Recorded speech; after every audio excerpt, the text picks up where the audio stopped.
Hey guys, it's Simeon. This is Pro Wrestling Unlimited as we are here on what's today, the 21st of August, 2020, to talk about everything that went down tonight on Friday Night Smackdown. I thought tonight's show actually went by really quick. We got done with the Intercontinental title match, and there was about 20 minutes left in the show, and I'm thinking, man, they're doing this match really early. And then I look down and I'm like, oh, there's 20 minutes left in the show. So I text my buddy and I'm like, hey, did this show go by quick for you? Because it really did for me. And he was like, yeah, kind of. So tonight's SmackDown, I thought, flowed very well in the sense of it started, things happened, and it was over. Nothing dragged. Nothing felt like it took too long. Everything just boom, boom, boom. And for me, that's a positive for Friday Night SmackDown. But with that, I want to say thank you guys for joining me here tonight on Twitch, twitch.tv/PWUnlimited. Let's center this camera a little more. There we go. Twitch.tv/PWUnlimited. Greatly appreciate you guys all joining me here. Remember, you guys can support us in a couple of different ways. You can either donate some bits. That's a great way to support. Or you can subscribe to us here on Twitch. You can either give us one of them Tier 1 subscriptions, or if you've got Amazon Prime, then you've got Twitch Prime. And if you have Twitch Prime, that means you get to subscribe to any streamer you want to subscribe to, any channel on Twitch. No extra cost to you. Absolutely free. If you're already paying that, what is it, $12 for Amazon Prime? I don't know. I don't have Amazon Prime because I don't need it. I don't use it. I don't buy things that much. Anyways, if you guys have Amazon Prime, then you can use your Amazon Prime subscription to subscribe to us here, PW Unlimited. All the help does really get appreciated. We appreciate everything that you guys do to help us out here, and I really appreciate that. Also, if you want to be part of the show, you can do so by texting in. The number's right there at the bottom of the screen. Texting in to 510-906-1341. Again, you can be part of the show by texting your thoughts on tonight's SmackDown to 510-906-1341. Let me pull that up now so that way it all gets loaded up, loaded in, and ready to go. Also, at the end of this, I will be giving my SummerSlam predictions. I'm pretty sure the whole card has been announced now. I don't think it's going to be like NXT and something gets announced the next morning. So with that, let's talk about Friday Night SmackDown. Friday Night SmackDown kicked off with the introduction of the Thunderdome. And with that, there was a lot of pyro. We saw a lot of pyro, a lot of LED screens, and I'm a tech nerd, and it could have been that I was watching the streaming and not in HD on my TV because I live in California and it's not even on yet here in California, so I had to watch it streaming. But it could have been that my stream wasn't 100% HD. So when they really lit everything up for the Thunderdome at the beginning of the show, and even throughout different parts of the show, it seemed a little too bright. But that, again, that could have just been my stream not being 100% and not, of course, not in HD. A little pixelated. But that was just my experience with it. But other than that, the place looks cool. It looks like the SmackDown entrance deal in the opening video. But hey, whatever's gonna happen is gonna happen. I did notice though that there were people at times they were like this as a fan, not looking at the screen, and then they would cut them. WWE would cut them out if they're not paying attention. Now I know there's a photo going around that says someone was in their bed sleeping during it. I don't believe that to be true, real, or I believe it to be a fake deal. They also had a lot of people multiplied and duplicated, on the different screens. Like there would be, I saw one guy was like, say he's right here in this row. I literally saw him one row up and like two over. So they didn't fill every screen with a different person. And I think that could have been a couple of things. Either there was a limit of how many people they can do, but they needed to fill all the screens. Or some people that signed up early in the week didn't actually log in. That's one thing that I can think of. But with that, SmackDown kicked off with Mr. McMahon in the middle of the ring. He welcomed everybody to the Thunderdome. And then the lights started to flicker for The Fiend. Portions of the LED board started going out. We heard the coon, cocoon, cocoon. And the lights turned down. Everything got red, and out would come The Fiend. The Fiend would saunter down to the ring, made his way, took his time, I should say, to get down to the ring. And he entered, going face to face with Mr. McMahon. Vince didn't even budge. And then out would come the Universal Champion. Out would come Braun Strowman. And I've seen a lot of people saying, that Fiend entrance was so cool. Really? It was just a lot of LED lasers, or not LEDs, but a lot of lasers. There was nothing special about it. Kevin Dunn made it sound like it was going to be very immersive and look like we were transported into a different universe. But really, it was just a lot of red lasers pointing every which way. Nothing special about it. It's nothing that they couldn't do in the PC. Nothing that they haven't done before the pandemic. So, everyone's saying, oh my God, that Fiend entrance is so cool. Not knocking on anybody or talking crap about anybody, but it was nothing new. It was nothing different than we haven't seen in the past. So Braun comes down to the ring. He gets in there with the Fiend. McMahon disappears, and the two have a stare down. Suddenly the lights start to flicker. Retribution would run out and surround the ring. You hear Michael Cole say, oh my God, it looks like there's more of them than before. The Fiend then looks at Braun and says, doesn't say anything, just waves by. Lights go out again. When they come back on, Fiend is gone. Braun's there all by himself with Retribution. They beat him down before members of the Smackdown roster like AJ Styles, Sheamus, Otis, Tucker, Riddle, Shorty G, Dana Brooke, King Corbin, and others would make their way down to the ring, clearing it of Retribution. And correct me if I'm wrong, that was the only time we saw them, right? I didn't catch any other Retribution stuff.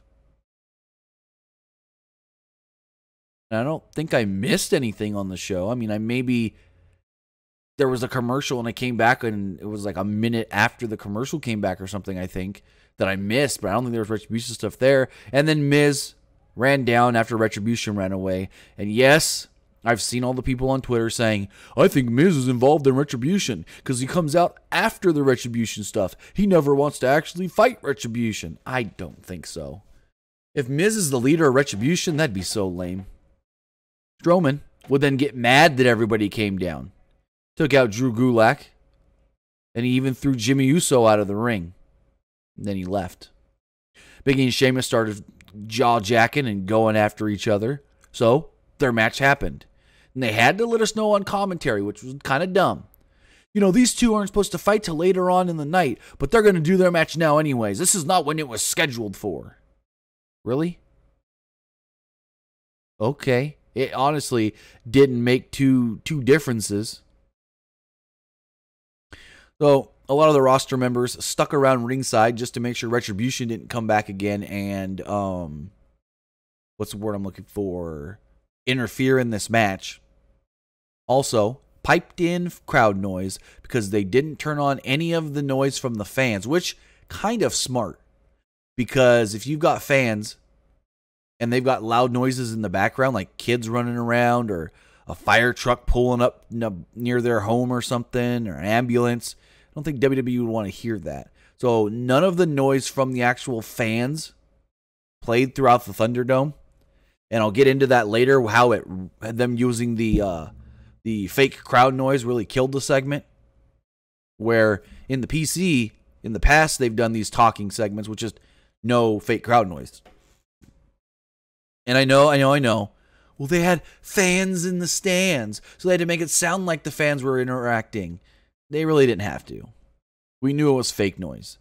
Anyways, Sheamus had the early advantage in this match, but Big E tackled Sheamus into the steps to take over. He followed this up with the big splash on the apron. Sheamus recovered and hit a flying clothesline off the top. Sheamus then hit an Irish Curse backbreaker for a near fall. Suddenly, the lights started to flicker again. On commentary, Michael Cole wondered if Retribution was making their way out to the ring, and then we just went to commercial. After the break, Big E, he hit a belly-to-belly overhead suplex and a splash for a near fall. Sheamus took back over and scored a near fall of his own. Big E attempted to spear through the ropes, but Sheamus blocked it with a knee. At ringside, King Corbin kept yelling at Riddle and finally attacked him. They started fighting, and this actually distracted Sheamus. Sheamus was setting up for a bro kick, but didn't actually hit it. Big E then, rolled them up and picked up the victory. Kind of a weird deal to have Riddle and... it's okay to have Riddle and Corbin argue and go at it at ringside, but why was Sheamus distracted by it? That just didn't make sense to me. Depended, yeah, we know that the fake crowd noise is from 2K. It's technically actual WWE crowd noise that they used in 2K and then just used the same audio files that were imported into the 2K game. But all of that was recorded at various WWE shows.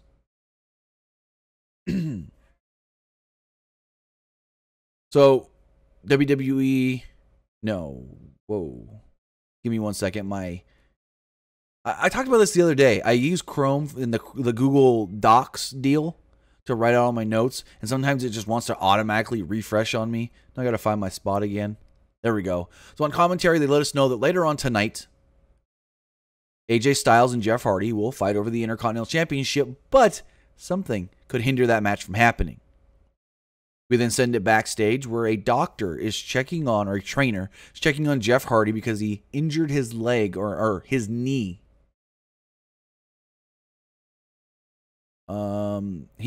Jeff asked to have a knee brace because he can't miss his match later and thought that it could help.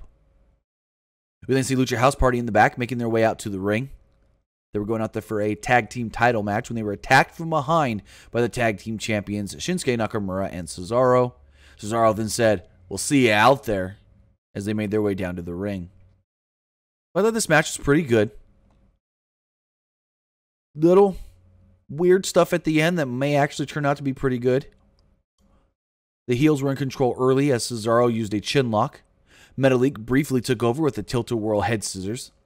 The heels quickly took back over and scored several near falls. They then cut to Miz and John Morrison in the back. They were watching this match. They started talking over the match. I think at one point Miz called them the lunch house party. And Morrison said, whoa, be careful when you say the word lunch. Otis might show up hungry. Cute. Back in the ring, Metalik recovered and hit a massive Hurricane Rana on Cesaro off the top rope. Lince Dorado then got a tag and ran wild. He hit a super kick on Nakamura and 3 moonsaults in a row for a near fall because, it was a near fall because Cesaro made the save. Cesaro then made a blind tag and scored a near fall with the sunset flip. The finish of the match saw Lince Dorado attempt a roll up on Cesaro, but he rolled it through and pinned Dorado to retain the SmackDown Tag Team Championships. After the match, Dorado and Kalisto actually kind of got into it. Dorado was laying on the ropes when Kalisto came and stood him up. Dorado then shoved Kalisto. Metalik got between the two. And hey, are we seeing a heel turn from Lince Dorado? I would not mind Lince Dorado versus Kalisto at all. That match would be great.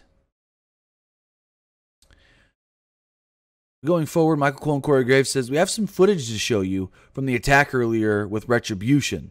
We think we know what happened to Jeff Hardy. So they show AJ Styles fighting off a Retribution guy.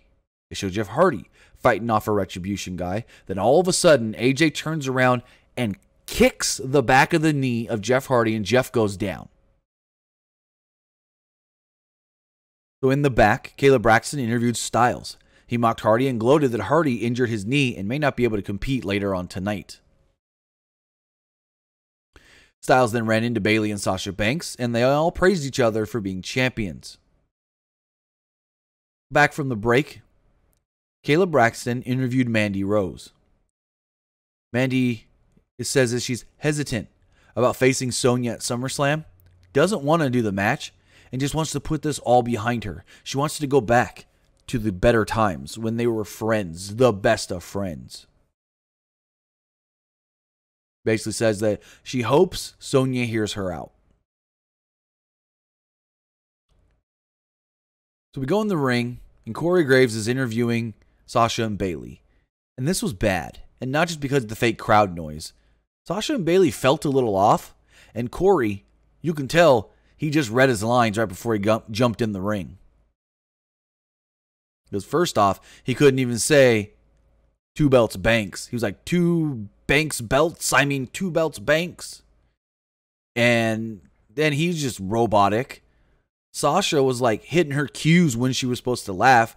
Like something would happen, she'd go, ah! Like, it's just, everybody seemed off in this segment to me, and I could be wrong. But the segment goes on with Corey Graves, and the first thing he says is, are you two breaking up? And in unison, they look at each other, look back at Corey, and they go, no. I'm like, who are they? The Iconics? Talking in unison? Michael Cole then noted that both defended against will be defending against Asuka at SummerSlam in separate matches, and whoever goes second has the advantage. No, Graves said that. I don't know why I wrote Michael Cole. Graves then tried to cause a problem between the two, saying, well, who's going to go first? Who's going to face Asuka first? And they were kind of like, and Bayley goes, I'll let you go first if you want. And Sasha got mad and goes, oh, are you, what did she say? I didn't write this down. Oh, I have it on the tip of my tongue. She said, are you volunteering me for something again? And Bayley's like, no. I'm just saying that you can go first if you want. And so they kind of argue for a minute about who's going to have the first match against Asuka when Naomi's music would hit. Naomi came down to the ring and challenged them both to face her tonight. And I'm like, what does this have to do with anything? All of a sudden, Corey Graves peeks his head in between Sasha and Bayley like this and goes, how about a beat the clock challenge? And I'm like, what? A beat the clock challenge for what? And then Michael Cole tells us, we're getting a beat the clock challenge. Whoever beats Naomi quicker gets to go second. And I'm like, this makes sense. Why? Also, what if Naomi, which she did, beats one of them? Then what? Is she added to the match at SummerSlam? No. They just beat the clock challenge, and Sasha goes first. They dragged at certain points. Match was a little bit clumsy, which is weird for a Sasha Naomi match. Banks and Bayley were funny, rooting each other on here. Michael Cole confirmed what I said earlier about the person who does this in the shortest amount of time gets to go second. Naomi had the early advantage and was firmly in control. In a clumsy-looking spot, Naomi stopped to do a handstand and sent Banks to the floor with the head scissors. She followed this up the plancha to the floor. Banks then briefly gained control. Naomi scored a near fall, and then all of a sudden, out of nowhere, Banks locked in the bank statement and made her tap at 3:39. So before the next match could start, Bayley would attack Naomi, but it didn't help.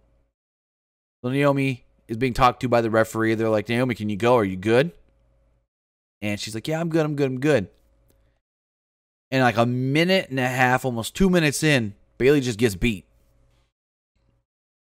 Bayley hits a knee.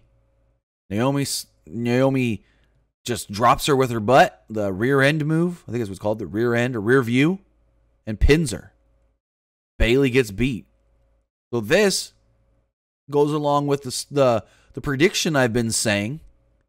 Sasha loses, Bayley wins at SummerSlam. Sasha won tonight, Bayley lost tonight. Per WWE booking, Bayley should win at SummerSlam, Sasha should lose at SummerSlam. We'll get into more of that later when we do our SummerSlam predictions.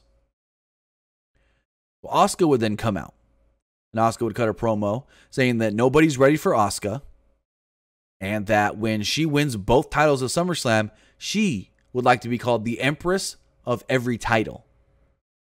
Stupid ass name. But hey, it works. I thought she should have said the Empress of everything. That would make more sense. But She wants to be the empress of every title. Okay, cool. I did not say okay, Google.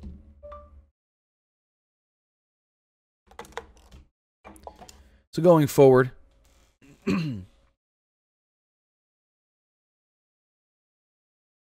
where was I? In the back, Kayla Braxton approached Sonya Deville. She asked Sonya if she heard what Mandy had said earlier, and she said, yeah, but what I have to say, I need to say in front of the people. I need to talk to everybody. Deville got a big reaction from the crowd when she popped on the screen here, but at the same time, those are fake reactions, so I don't know, because when she came out later, they booed her. They had boos, so I don't get it. Dana Brooke then approached Sonya Deville, and they brought it up. They brought up that Sonya has had a very tough and difficult week. Dana tried to comfort Sonya, and Deville said she can handle anything, and slapped the crap out of Dana Brooks. It was like a times about 10 on the Richter scale. Like, it was loud, that slap. I don't know if they cranked up the volume or anything. It was done live, so I don't know, but that was a rough slap. Like, don't fuck with Sonya right now. She ain't in no mood. So Sonya Deville makes her way out onto the ramp. She addressed Mandy Rose. Deville noted that she knew Rose would try to back out of this match, or at least the stipulation, because that's what Mandy does. Deville doesn't care if she's bald or not. However, she said that now it looks like, well, cutting her hair doesn't do anything, doesn't faze Mandy Rose. So let's raise these stakes. Let's do one better. Let's make this match no disqualification, and the loser must leave WWE. She said that I want this because I don't want to see Mandy's face ever again. I don't want to see Mandy anymore. She cut an amazing promo here, full of fire, passion, and emotion. And then she walked to the back. I thought this was great. So, drop a little scoopski. I was told by one source close to the situation that, now I don't know, it wasn't completely known, but Sonya has either asked for an extended period of time off or her actual release. I don't know for sure which one, but I've been told, and spoiler alert, it looks like Sonya will be losing at SummerSlam and then not around for a while, hence the loser leaves WWE stipulation. I don't know, again, it wasn't confirmed if she asked for an extended period of time off or if she actually asked for her release from the company. But I do know that in some sort of form or fashion, Sonya's going to be gone for a while. She's leaving. She needs some personal time, and I don't blame her. I honestly, wholeheartedly do not blame her. So I believe that is the reason for the loser leaves town match, because Sonya's leaving for a while, if not a long while. They then recap the Braun Strowman, Alexa Bliss Fiend angle. In the back, Nikki Cross actually talked about how, well, the Alexa Bliss we've seen over the last 2 weeks is not the Alexa Bliss she knows. She feels like that ever since she interacted with the Fiend, Alexa, like Braun stated, has been changed. We then got a deal stating that later on tonight, we'll get a new edition of the Firefly Funhouse. Next up, we got the Intercontinental title match. AJ Styles defending against Jeff Hardy. Now, they had a funny thing here where they said Daniel Bryan's going to give his opinions on this match coming up. And Daniel Bryan says that he hopes Hardy wins and can give the Thunderdome the champ they want. And it was funny when Daniel Bryan said Thunderdome, he was like, the Thunderdome! And he shook his camera and all went crazy. It's typical Daniel Bryan. What do you expect? Gotta love the guy. He's always trying to entertain, even when he's on his couch from his home. Excuse me. So AJ Styles comes down to the ring. Hardy comes down to the ring and he's selling the knee. He could barely put any weight on his, I believe it's right leg. and he's limping coming down to the ring and limps to get in the ring as well. And Styles, well, he wasted no time going after the leg. Hardy fought Styles off and hit a back body drop. Styles took over and attacked the knee as he stood on the second turnbuckle. Styles then exposed the knee, ripping the pants and showing the knee brace. It comes into play later. We have to know, because Michael Cole let us know that Jeff's wearing a knee brace, but they had to physically show us he's wearing a knee brace. Styles whipped Hardy across the ring, but his knee gave out. Styles continued on the attack on Hardy's knee. Styles charged at Hardy and was given a backdrop over the top rope. It looked like AJ was maybe supposed to land on the apron, but when his foot hit, only one foot was in position. He slipped and smacked his face right on the floor, but he jumped right back up and was fine, so that was good to see that AJ didn't hurt himself there with the little slight botch. Hardy attempted a sliding drop kick, but Styles caught the leg and slammed it on the apron. After a commercial break, Styles was firmly in control, but Hardy hit a basement drop kick for a near fall. He followed this up with the front face slam and another near fall. Hardy attempted the twist of fate, but Styles countered with a Pele kick. Hardy fought off Styles here. He jumped up and hit the Whisper in the Wind, but his knee gave out and he collapsed onto the mat. Styles attempted a phenomenal forearm, but Hardy caught Styles with a shot to the gut. Styles locked in the calf crusher, but Hardy made it to the ropes to break the hold. Styles then attempted the Styles Clash, and Hardy hit Styles in the face with a knee brace coming up off of it. This kind of made AJ a little loopy for a moment. And so Hardy was able to hit a twist of fate and a swanton to pin AJ Styles and become the new Intercontinental Champion. Correct me if I'm wrong. I believe this is the 5th time that Jeff Hardy has won the Intercontinental Championship.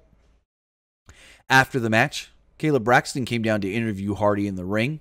He talked about overcoming all of his personal struggles, tried to say that he's doing this for the WWE Universe, and then they played his music to say, hey, hurry it up. We're running out of time. They rushed him. So in the back, AJ was yelling at Joseph Park about this. He was furious. Kayla tried to interview him about the loss, and he said, hey, look at my face right here. This shouldn't count. I got hit in the face with a knee brace right here in my face. Look, it shows. They started yelling at Joseph Park again. AJ's great. What the heck was that? Loud old car going by. Big old diesel something.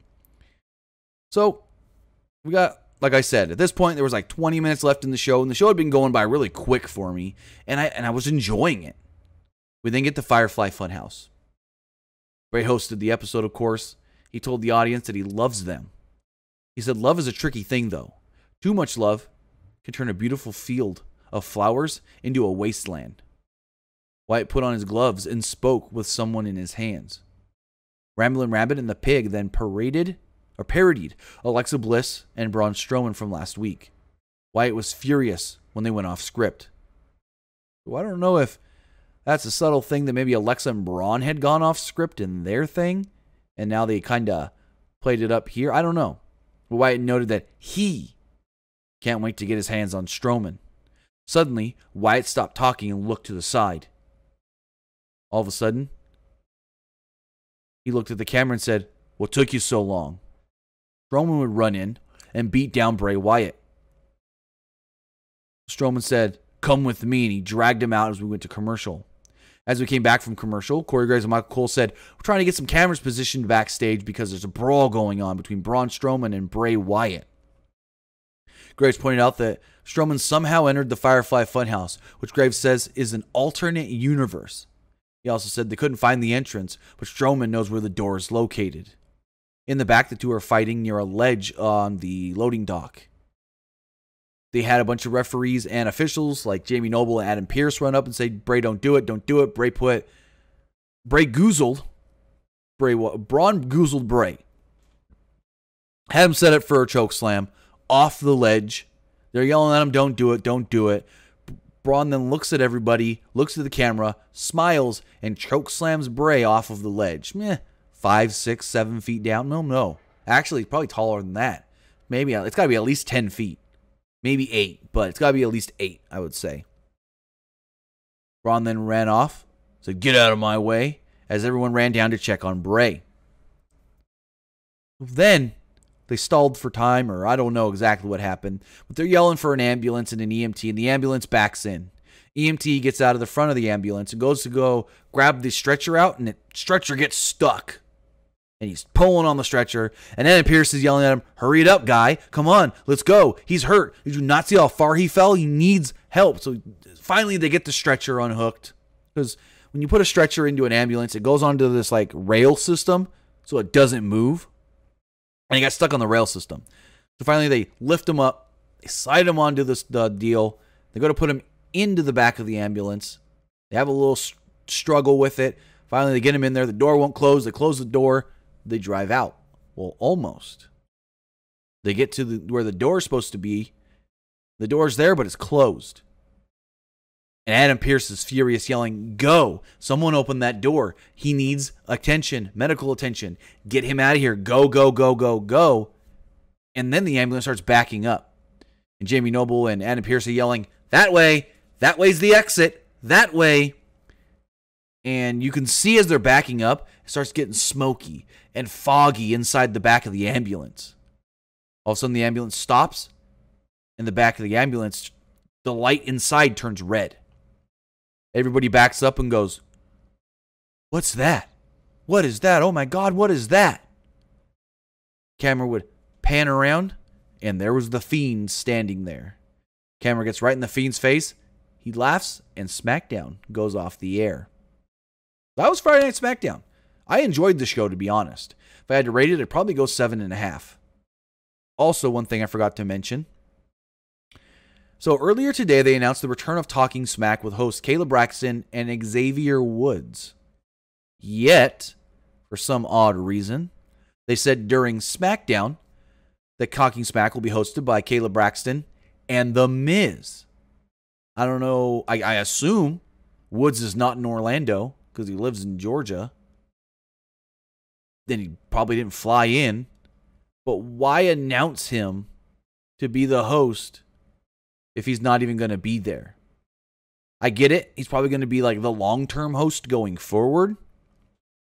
But if he's not going to be on that first episode, you can say, "Hey, tonight is Kayla and The Miz." And then eventually down the road be like, "Hey, Xavier Woods is back. Also, Xavier Woods is the new host of Talking Smack. Let's do some cool things with that." So it was just weird that they announced Woods early in the day and then announced Miz for later. And also, Talking Smack does not actually air on the WWE Network till Saturday morning. They're doing this, which is weird because it's the same thing with Raw, but they air it because I don't get it. So with Raw Talk starts on the network as soon as Raw ends. With Talking Smack, they want to make sure everybody gets to watch SmackDown first. And so Talking Smack is not airing till Saturday morning. And I get it and I don't get it. With Raw on USA Network, a lot of people, even on the West Coast, get the live feed of USA Network and Raw. Because if you have satellite, you get the East Coast feed. With Friday Night Smackdown, you're either getting your East Coast Central feed or you're waiting till 8 p.m. to watch SmackDown. It's not like when you have that East Coast feed and you can watch it at 5. You have to wait till 8. And so I get that. They think most people watch SmackDown or watch Raw early, but I guess they've noticed in their analytics that a lot of West Coast and Mountain Time people don't watch until that 8 o'clock hour. So with that, Talking Smack will air on the WWE Network tomorrow morning, hosted by Kayla Braxton and The Miz, not Xavier Woods. With that, we've got SummerSlam predictions to talk about. SummerSlam does come to us this Sunday, August 23rd, live on the WWE Network. I lost my pen. There we go. And let's get in to some SummerSlam predictions. We've got 8 matches announced for SummerSlam. Now, earlier I said I don't think another match is going to get announced. I'm going to correct that statement. A pre-show match could be announced because we don't have any kickoff show matches. But first off, I don't even know if I need to give a prediction for this one. It's Mandy versus Sonya. No disqualification. Loser leaves WWE. As I stated earlier, I've been told by a source that Sonya's got to lose because she's taking time off or possibly leaving. So with that one, I mean, Sonya versus Mandy. You got to go Mandy in the prediction. Next up, with the United States Championship on the line, Apollo Crews will be defending against MVP. Now, in this match, Bobby Lashley and Shelton Benjamin are banned from ringside. So they cannot come down and help MVP, but somebody else could help MVP.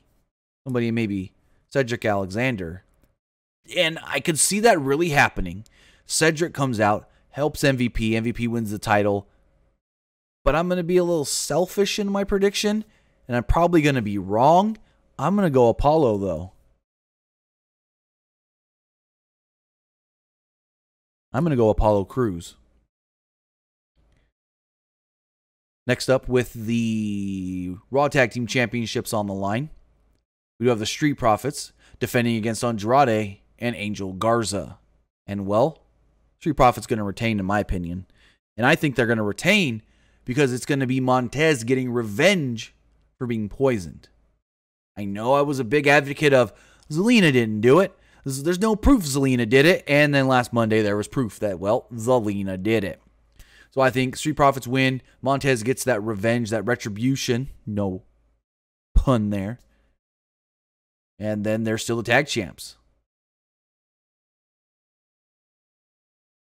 Next up, in a street fight, we do know that Dominic Mysterio, with his dad Rey Mysterio in his corner, will be taking on Seth Rollins with Murphy in his corner. And, well, Dominic has to win, right? Dominic has to win. Like, there's no ifs, ands, or buts about it. If Dominic doesn't win, then that means Rey's not staying with the company. That's just my opinion. If Dominic loses for some reason, that means Rey said, I'm done. I'm not sticking around. I'm not taking your 3-year contract.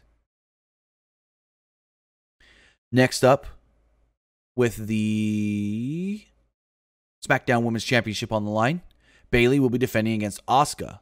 And like I stated earlier, I think Bayley wins. Bayley successfully retains against Asuka.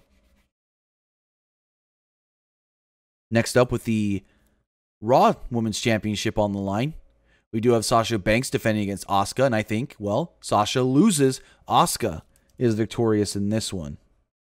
And here's my reasoning on that. I have a couple different reasons. A, Sasha helps Bayley. Bayley doesn't help Sasha. B, Sasha won tonight. Bayley lost tonight. Flip that around. WWE booking. There's your winner and loser. Next up, with the Universal Championship on the line, Braun Strowman will be defending against The Fiend, Bray Wyatt. This is a tough one. Braun was never supposed to be the champion. I'm going Bray Wyatt. I'm going The Fiend. Excuse me. I'm saying Fiend wins this match. And finally, with the WWE Championship on the line, and I'm going to go long on this one because I've got a whole prediction here of how this actually happens. Drew McIntyre defending the WWE Championship against Randy Orton, and I'm going to say it right now. Randy Orton is walking out your WWE Champion, and hear me out. Not only has Orton been killing it this year, but also the theme of SummerSlam is you'll never see it coming. And what I think you'll never see coming is Ric Flair helping Randy Orton. Now, if you remember when Ric Flair was punted by Randy Orton, the lights went out, and we never actually saw Randy kick Rick. I think that was all on purpose. I think Randy never kicked Rick. Rick is going to show up on Sunday, distract Drew McIntyre. Drew's going to turn around, eat an RKO, and get pinned by the Viper.